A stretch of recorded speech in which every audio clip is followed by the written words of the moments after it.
Hey everyone, and welcome to What Did I Miss?, where today I thought I would take a look at one of the most underrated science fiction action films of the 1980s, Alien Nation. I've always loved this movie and the subsequent series that was created afterward, and in one of my prior videos shared this along with some news about the future of the franchise.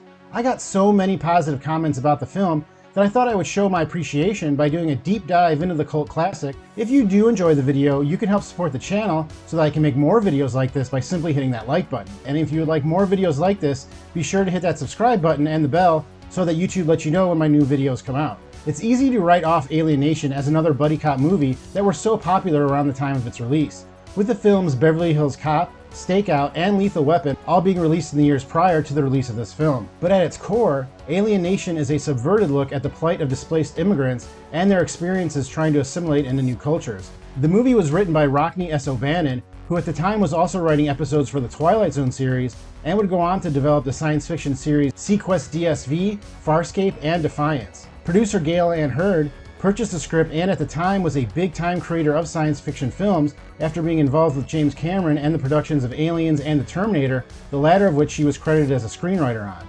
Hurd stated that she was immediately drawn to the script of Alien Nation because of the story's parallels with immigration and sought to make a movie that would show many extras as aliens and prosthetics. The crew used the production of the movie The Planet of the Apes from 20 years earlier as a baseline of what things to do and not do when putting makeup on tons of extras, and created a 4-tier system of classifying the design of the makeups, with A being a custom design and D being a design that would only look good in a crowd or from a distance. This was very rare at the time, since applying makeup to many stand-ins and extras took a lot of time and money, but the practice is now very much commonplace thanks to another production that Ms. Hurd became involved with many years later, the zombie series The Walking Dead. The design of the aliens was left up to Stan Winston Studios, although Stan Winston himself was not involved, as at the time he was working on the movie The Predator, one that would garner him an Oscar nomination. Many different designs were created before the final, and at first the males were going to have spines on top of their heads that would move around when they got angry. But of course, this would not be cost effective to do across 20 or more extras, so this was scrapped early on. One interesting aspect of the final design is that instead of trying to make the aliens in the film seem like something the audience had never seen before, which was also common in science fiction at the time, the producer sought out to make the aliens seem almost human, with the goal of having the audience forget that there are aliens on the screen while they are watching the film.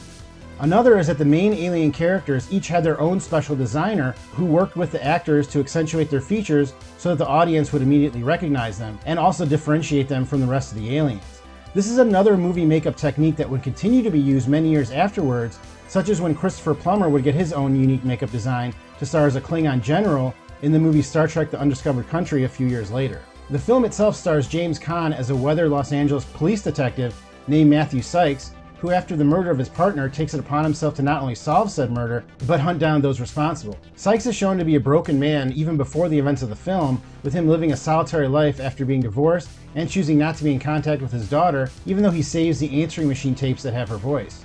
This shows us that even with all his faults, that this man who even identifies himself as a bigot may have some redeeming qualities after all, as for most of the beginning of the film he is shown to be racist, sexist, and takes the law into his own hands when he wishes. His personality is the complete opposite of his new partner, a newcomer alien that goes by the human name of Sam and then George Francisco. Interestingly enough, the two actors who played this odd couple were also at very different points at their respective careers, and this is reflected in their characters. James Caan, who was a huge actor in the 60s and 70s, found the 80s to be more difficult to find good work, and was actually partially retired from acting before taking on this role. He is quoted as saying that he started working again because he thought at one point he would be set for life, and then woke up broke one day. It is also known that Mr. Caan was struggling with drug addiction at this time, which apparently was brought on by the death of his sister from leukemia. He is said to not be a fan of the film, and does not like to talk about it, even though its success can be attributed to reigniting his career, as it would lead to him being cast in Misery a year later. Mandy Patinkin, on the other hand, had just reached the zenith of his popularity, having starred as the sword fighter Inigo Montoya in The Princess Bride a year earlier. While both actors had different experiences while making the film, they were said to be very fond of each other and even ended up having roles in the film Dick Tracy, which was released a year after Alien Nation. One thing that Mandy Patinkin was not happy about was the name of his character, but it may not be for the reason you suspect. In the film, it is revealed that the aliens are given names when they were processed into our society, with the people who gave them names choosing satirical ones due to there being so many individuals that needed names, and perhaps also as a way to further subjugate their race. While Patinkin's character is introduced as Officer Francisco, we learn later that his first name is Samuel, making his name Sam Francisco, a name Sykes refuses to repeat and instead calls him George. In actuality, the character's name in the script was George before it was Francisco, and in fact, he was named George Jetson, like the popular cartoon character. But 3 days before the start of shooting the movie, Hanna-Barbera, the studio who created the character, caught wind of this and refused to have the name of its character used in this film, so the writers had to quickly change it. This troubled Mr. Patinkin deeply as he felt that the name was an integral part of the character he was meant to play. He is quoted as saying, "I thought it made a tremendous difference to the piece that the guy's name was George Jetson because it gave a cartoon feeling and innocence that was important to the movie's whole idea. It is a great loss to the piece that we couldn't recover, a great misfortune that couldn't be solved. It would have helped a lot." Patinkin also spent 2 weeks training with the New York Police Department to prepare for the role and even joined them on patrol and at the firing range. He stated that this was important to him because his character was very proud of his position as a police officer, and he wanted to understand and convey that level of pride with his performance of the character. The movie was filmed mostly in Los Angeles over 5 months, with only 3 weeks being shot in a studio and the final scenes of the movie being shot at a beer bottling facility. The production crew also created signs with the language of the newcomer aliens on them, which was designed to resemble a rhythmic heartbeat. Apparently, some of the shop owners who allowed the movie to use their storefronts requested to have the signs up after filming. The film's producers also brought in a language expert to develop the speaking parts for the alien language, and this person worked with the actors so they would be comfortable while speaking it. The score of the film was originally composed by famed composer Jerry Goldsmith, but late in the production of the film, the complete score was rejected and replaced, although you can still hear Goldsmith's score in the trailer for the film. When the film was released, it was first at the box office in its first week, but quickly fell after that. A big reason was probably that it was not reviewed particularly well, as a lot of people were either expecting a James Cameron-style science fiction thriller or a buddy cop comedy, of which this movie is neither. Director Graham Baker did not have a big name in Hollywood at the time, having only directed the third installment of the Omen series before this, and it seems that he was made to blame for much of the movie's failures. However, the movie saw a resurgence in popularity after its release on VHS, and has since become a cult favorite with fans. It did of course also spawn a TV series that ran for 1 season on the Fox network, as well as 5 made-for-television films.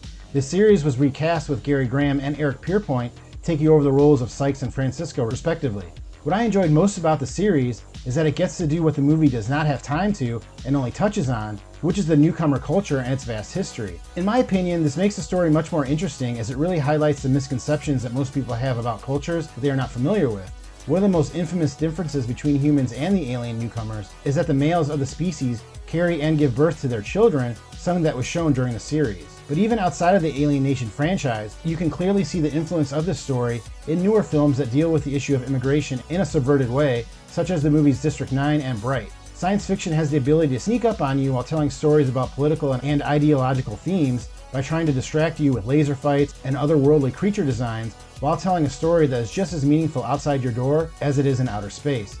Given the current state of the world, with mass migration of different cultures on every continent, this is now a movie that is possibly more relevant than it was when it was first released, as we try and live in a world with borders that are ever changing and empathize with people who we may not fully understand. Alien Nation even shows us that there are people in this movie universe that want to help, but even the best intentions still lead to rampant racism, violence, and poverty, as the individuals that are part of this new alien nation are treated as second-class citizens. Although the movie itself may not hit all the marks it attempts to make, as it is obvious the studio made plenty of changes to it along the way, I still believe that it is a great example of how science fiction can elevate a genre, in this case the buddy cop film, and create a story that makes you consider your place in the machine. Well, that is all I have, but you tell me, what did I miss? What do you love about this film, and are you excited to see a new version of it?